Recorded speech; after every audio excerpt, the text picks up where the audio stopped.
1 अप्रैल 2022 से कई बड़े बदलाव होने जा रहे हैं, जिसका सीधा असर आम आदमी पर पड़ेगा।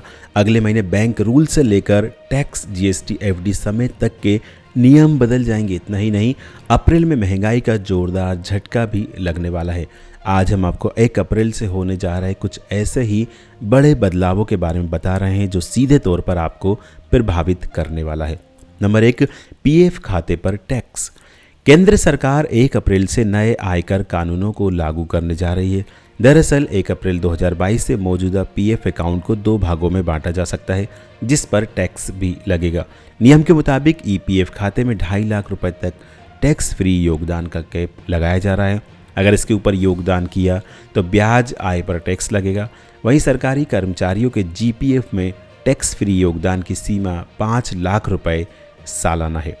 नंबर 2, पोस्ट ऑफिस के नियम।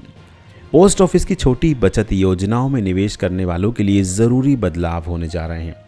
1 अप्रैल 2022 से post office monthly income scheme, senior citizen saving scheme, term deposit counts पर ब्याज का पैसा सेविंग खाते में ही मिलेगा।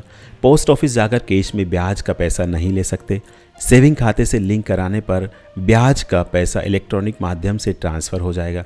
बता दें कि सरकार ने MIS, SCSS, टाइम डिपॉजिट खातों के मामले में मासिक, त्रैमासिक, वार्षिक ब्याज जमा करने के लिए बचत खाते के उपयोग को अनिवार्य कर दिया है। नंबर 3, म्यूचुअल फंड में निवेश के नियम। 1 अप्रैल से म्यूचुअल फंड में निवेश के लिए भुगतान चेक, बैंक ड्राफ्ट या अन्य किसी भौतिक माध्यम से नहीं कर पाएंगे। दरअसल mutual fund transaction aggregation portal MF utilities यानी MFU 31 मार्च 2022 से चेक, DD आदि के जरिए भुगतान सुविधा बंद करने जा रहा है। बदलाव के तहत 1 अप्रैल 2022 से म्यूचुअल फंड में पैसा लगाने के लिए आपको सिर्फ UPI अथवा नेट बैंकिंग के जरिए ही भुगतान करना होगा। नंबर 4, एक्सिस बैंक और PNB के नियमों में बदलाव। 1 अप्रैल 2022 से एक्सिस बैंक के सैलरी या सेविंग अकाउंट पर नियम बदलने जा रहे हैं। बैंक ने बचत खाते में मिनिमम बैलेंस की सीमा 10,000 रुपये से बढ़ाकर 12,000 रुपये कर दी है। एक्सिस बैंक की वेबसाइट पर दी गई जानकारी के मुताबिक बैंक ने फ्री ट्रांजैक्शन की निर्धारित सीमा को भी बदलकर 4 फ्री ट्रांजैक्शन या 1.5 लाख रुपये कर दिया है। वहीं अप्रैल में पंजाब नेशनल बैंक PPS को लागू कर रहा है। 4 अप्रैल से 10 लाख और उससे अधिक के चेक के लिए वेरिफिकेशन अनिवार्य कर दिया गया है। नंबर 5, GST का सरल नियम। CBIC ने माल और सेवा कर यानी GST के तहत चालान जारी करने के लिए टर्नओवर सीमा को पहले तय सीमा 50 करोड़ रुपए से घटाकर 20 करोड़ रुपए कर दिया है। यह नियम भी 1 अप्रैल 2022 से लागू होने जा रहा है। नंबर 6, बढ़ सकते हैं गैस सिलेंडर के दाम। हर महीने की तरह ही अप्रैल के पहले दिन भी गैस सिलेंडर के दाम में बदलाव हो सकता है। इन दिनों पेट्रोल, डीजल और LPG के दाम बढ़ते ही जा रहे हैं। ऐसे में संभावना जताई जा रही कि अप्रैल में एक बार फिर से गैस सिलेंडर के दामों में वृद्धि की जा सकती है। नंबर 7, दवाओं पर होगा ज़्यादा खर्च।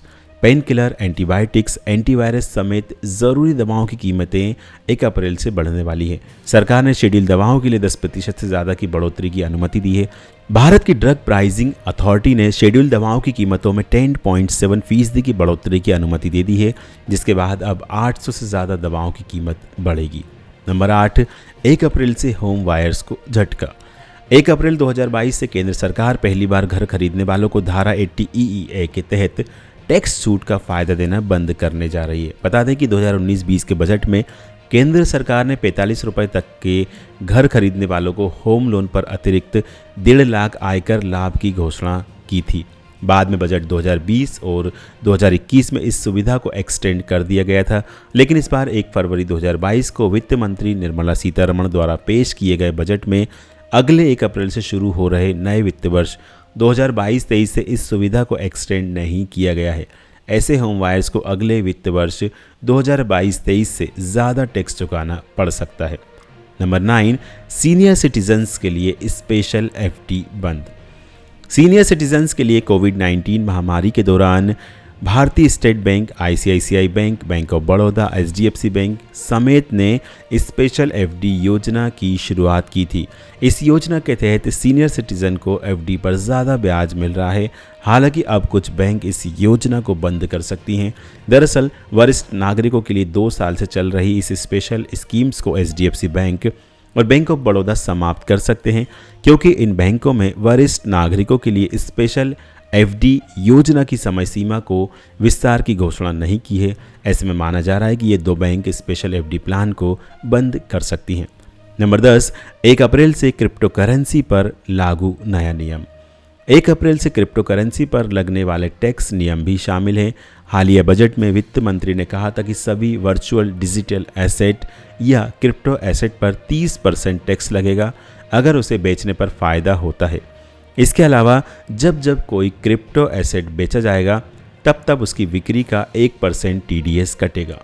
वीडियो अच्छा लगा हो तो शेयर ज़रूर करें और हमारे इस चैनल V4 विनोवेटिव को ज़रूर सब्सक्राइब करें।